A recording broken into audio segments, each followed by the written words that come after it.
making choices and making transitions and essentially choosing a career path? Very relevant question. It's been like anxiety inducing a lot, and I feel it's more like music that somehow chose me and that I had no way to accept this, you know? It feels like that's a lot how things came to my life. I had this back then. I was cégep teacher in special education, so I had nothing to do with music. And there's this very interesting thing I've just remembered now, that when I would get into the cégep, like there was this big I don't know, this big signage, yeah. And you had the two departments. It was like special education on the right with an arrow and music on the left with another arrow. It's very funny. Each time I would see that, I was like just like not looking at it. Somehow like this was representing where I was in life back then, you know? And I think because at first when arts, it's like I think for about 10 years between the time I left conservatory and I got signed and accepted and I went through this path, music was just there. I could be a year without playing and just playing for fun, and my friends were always like, we want more, write down your music, compose it, record it, and maybe at one point I thought it was maybe a bit egoistic just to keep this for myself, because it does good to people around me. Why would I be so, you know, keeping all this for myself? So then I was like having some concerts once in a while, like very intimate, like 60 people all crowded in a bedroom, and it's very much at one point I realized my memory was like I was forgetting some tracks I had, and I was like, okay, I need to record them to remember them. Asked a friend, and then we did an album, put that on Bandcamp for free, and my friends were like, you need to ask money for your music, you know, and you know, it took me a while to accept to receive money, put it in a separate bank account because it was to reinvest, and you know, all this thing about this career music. I think I was doing everything I could to keep that away from me. And when Arts and Craft found it online and called me, I mean, they wrote me an email actually that I almost threw the garbage, because I couldn't believe. I was like, who's Arts and Craft? And what's that? Like, whatever. And then I spoke to my friend, was like, you need to sign this. So then on and on we went, and we met, and like building trust, and then we released this album. And I think when the album got on the Time Magazine's top 10 of best art of the album of 2016, that's where everything becomes serious. You're like, that's what happened. But I was still not believing it. I was like, and I even wrote the guy who did the palmarès, just like, what, like, why, you know, alongside Radiohead and I don't know, Beyonce, Frank Ocean. I was like, why me? Why this? And he had all this theory, like he wanted to put like a unknown artist there that was doing with no money and simplicity something that speaks to the heart and talks to humanity, and it's, I guess it started to give me trust to take this path. And slowly I did this crazy semester. I remember I was like doing residency at AGU in Toronto. I was going by train back and forth, like preparing my course, my class on the way back, like correcting assignments on the way. Like it was like, I don't know, I was working 80 hours away, but I was so alive and it was so vivid to me. And I think naturally things unfold in a way that other projects, touring started. That at one moment I had this call, there's a moment where I had no job at Cégep, so then I had a full semester to dedicate to music.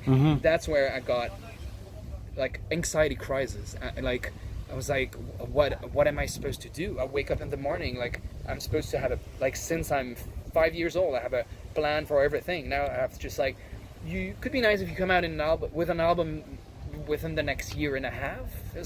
How was this supposed to work? Time and everything in relation, like what did I want? So it was a big crisis. And I started to, I remembered that when I was a kid, even teenager, I had all my summers off and I had no issues filling every day with the projects I was caring for. And I said, okay, I need to reconnect with this part of me that maybe the system put a bit aside to have me more fitting like a mold.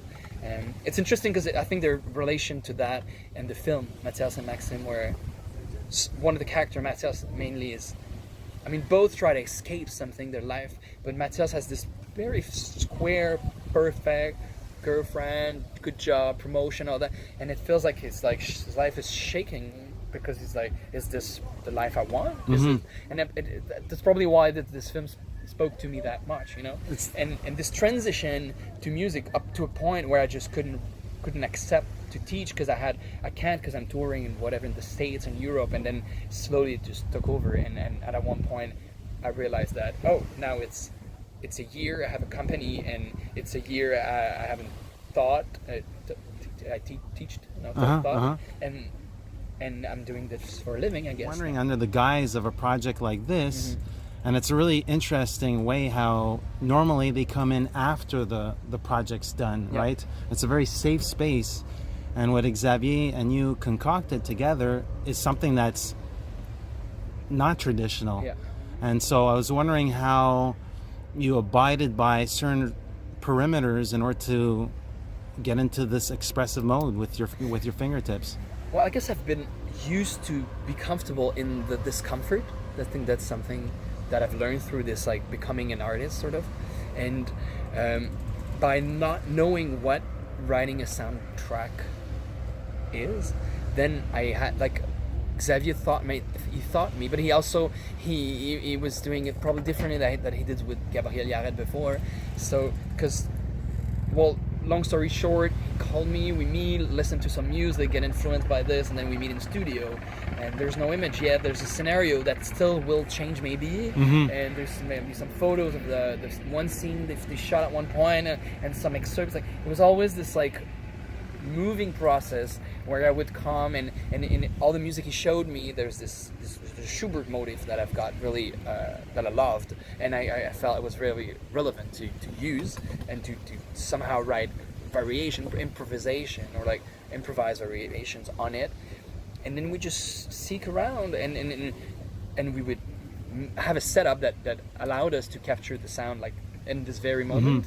And they were used as guideline for a long time, up until a point we decided maybe it's nice that we just re-record everything and have a proper good sound. And we had an issue, that's where I'll start, we had an issue with the last scene. There's a scene where Xavier is on the phone and you hear some piano in the back, and the piano was used during the shot, the shooting.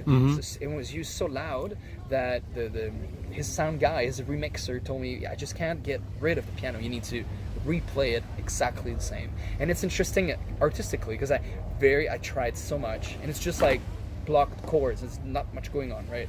And then I wrote the time code. I tried to find a way to actually make this happen, and I just couldn't find again the space. And I told Xavier, maybe we have the take already. We're just trying to replicate something, but we have it, and we got used to it, and we accepted it, and then we just expanded this idea to the rest of the film. So, majority of what is in the film is coming from those moments of creativity, improvisation, sometimes just scenarios, sometimes Xavier making movements to direct me as like a conductor. Sometimes I had, at the end, we finally had a screen and images, and I was trying to follow it. And so it's a mixture, it's so complex, and it's so not what was intended. Maybe for Xavier, probably he knew all that. I didn't know where this was going, and I think that was the beautiful thing about it. What is interesting, Xavier came to me, was like, I want this music now. Can we record it now? I want to leave with it now, so he can play with it, and he can play it on stage on I don't know when they're shooting the film, and then so that he could edit the film on the music, and it was so linked. This like organic being, you know, it's a funny word, of like this connection of audiovisual stuff that then it became very hard to replicate like robotically something, and we just accepted it, and we rather chose to take those takes and make them sound good so that they can be heard in a it emphasizes or underlines the idea of moving targets or moving ideas. You mentioned Schubert and not knowing much about it. He's one of the, I wrote down, one of the last romantic of the classical composers.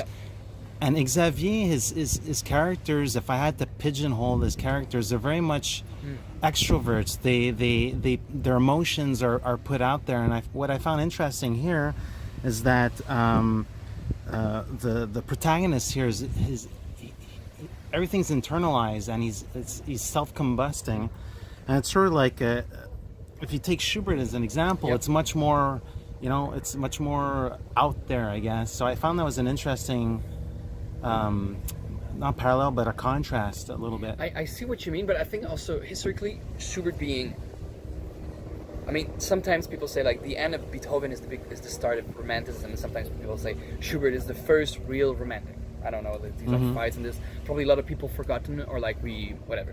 But this shift from the form, the norm of classical era music to Romanticism, and then entering chromaticism and like expanding the chords and getting, for them, very much outside of the mold they were like feeling stuck in.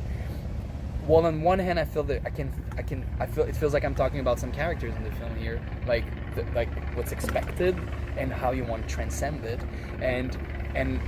but on the other hand, from our contemporary ears, like classical music sounds still a bit like frigid, I guess, and like square, and that's why the motif is never properly told in the film, like and all the variations that I'm doing are just angles to approach it, and like that's why we sweeten it, and I think I did some cinematographic variation with, to me this is very cinema sound, like ambiance and slow chords, and then something very intense when he's swimming in the lake, for example, and to me that it felt like I was playing what is expected in a film, which is very present, powerful, and he gave so much place to the piano. I think there's 20 minutes of just piano. I mean, depending on the film, of course, but it's a lot, and people are not necessarily talking over it. It's like, it's very, there you go, you're inside the character. Yeah, especially your first sequence, the water sequence, we'll call it, without giving away anything. It's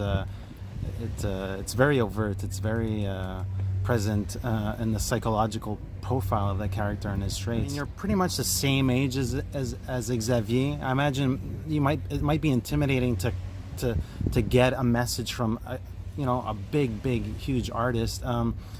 Like, I was wondering if you could discuss that first meetup, and sort of like maybe discussing film and like your rapport with film, or your rapport with his cinema, and specific examples. How did that potential negotiation of ideas and maybe put you in an uncomfortable zone or in your comfort zone? Like, what was that like? Well, there's so much in this question. Sorry, no, it's good. But my relation to his art is, as soon as there's a Xavier film out there, I'm the first one to see it, and it's very transformative and liberating for me. Like, I go the whole way through. I see myself through that, and it inspires me a lot of bienveillance, a lot of be yourself, love your surrounding. There's something very beautiful, and it's always welcome. So it shaped me a lot. So this is for his art, and as a person, I mean,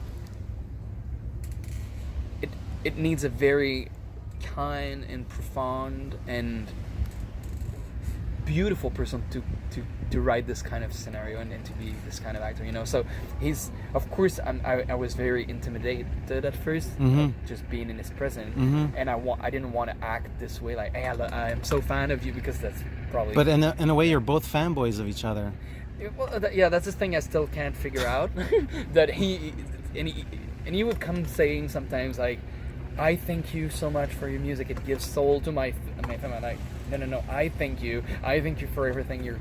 All the opportunity, and I'm not talking about opportunity for doing interviews with you, fame, money, whatever. It's just opportunity to create, and to maybe also to get out of this very pianistic world. Like, pianists are loners sometimes. You're practicing and composing, and then to be part of a group. Like, I didn't compose stuff much when he wasn't around, or anyone around. It was big team work, and being all here in Cannes together presenting the film, I almost felt like I'm part of a tribe. Yeah. And this is like very, like, I'm a lonely child, and I'm a pianist, so like I don't have this, this sort of a surrounding. So it's very, very beautiful, and